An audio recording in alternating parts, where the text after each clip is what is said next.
Micro finance institution ಅದರ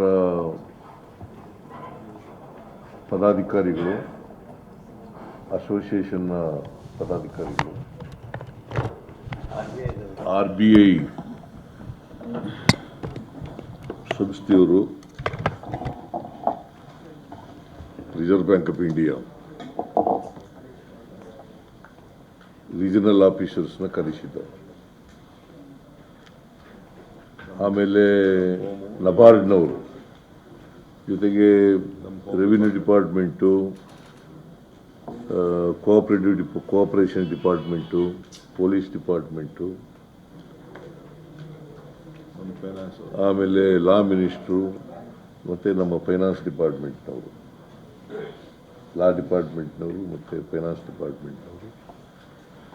ಇದರಲ್ಲಿ ಈ ಸಭೆಯಲ್ಲಿ deputy chief minister HK Patil ಅವರು, ಮತ್ತು ನಮ್ಮ ಹೋಮ್ ಮಿನಿಸ್ಟ್ರು, ರೆವಿನ್ಯೂ ಮಿನಿಸ್ಟ್ರು, ನಮ್ಮ ಪೊಲಿಟಿಕಲ್ ಸೆಕ್ರೆಟರಿ ನಜೀರ್ ಅಹಮದ್, ಗೋವಿಂದರಾಜು ಅವರೆಲ್ಲರೂ ಕೂಡ ಭಾಗವಹಿಸಿದರು. ಪೊಲೀಸ್ ಕಡೆಯಿಂದ DG ಮತ್ತು ಇತರ ಪೊಲೀಸ್ನವರೆಲ್ಲ ಬಂದಿದ್ದರು. ರೆವಿನ್ಯೂ ಮಿನಿಸ್ಟ್ರು ಇದ್ದರು, ರೆವಿನ್ಯೂ ಅಧಿಕಾರಿಗಳೆಲ್ಲ ಇದ್ದರು, ಫೈನಾನ್ಸ್ ಡಿಪಾರ್ಟ್ಮೆಂಟ್ನವರೆಲ್ಲ ಇದ್ದರು. ನಾನು ಮೊದಲಿಗೆ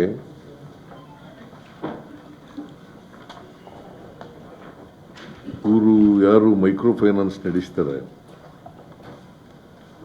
ಅವರ ಅಸೋಸಿಯೇಷನ್ ಇದೆಯಲ್ಲ, ಅಸೋಸಿಯೇಷನ್ನ ಅಧ್ಯಕ್ಷರು ಅವರಿಂದ ಅಭಿಪ್ರಾಯವನ್ನು ಕೇಳಿದ್ದೀವಿ.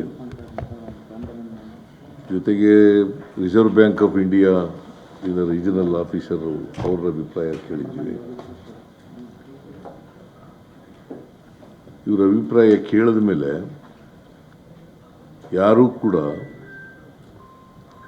ಸಾಲ ಕೊಡಬೇಡಿ ಅಂತ ನಾವು ಹೇಳಲ್ಲ, ವಸೂಲು ಮಾಡಬೇಡಿ ಅಂತ ಹೇಳಲ್ಲ. ಆದರೆ ವಸೂಲು ಮಾಡುವಾಗ ಕಿರುಕುಳ ಕೊಡಬಾರ್ದು, ಯಾರಿಗೂ ಎರಾಶ್ ಮಾಡಬಾರ್ದು.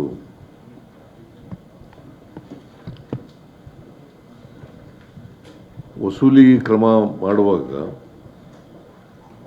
ರಿಸರ್ವ್ ಬ್ಯಾಂಕ್ನ ನಿಯಮಗಳನ್ನು ಪಾಲನೆ ಮಾಡಬೇಕು.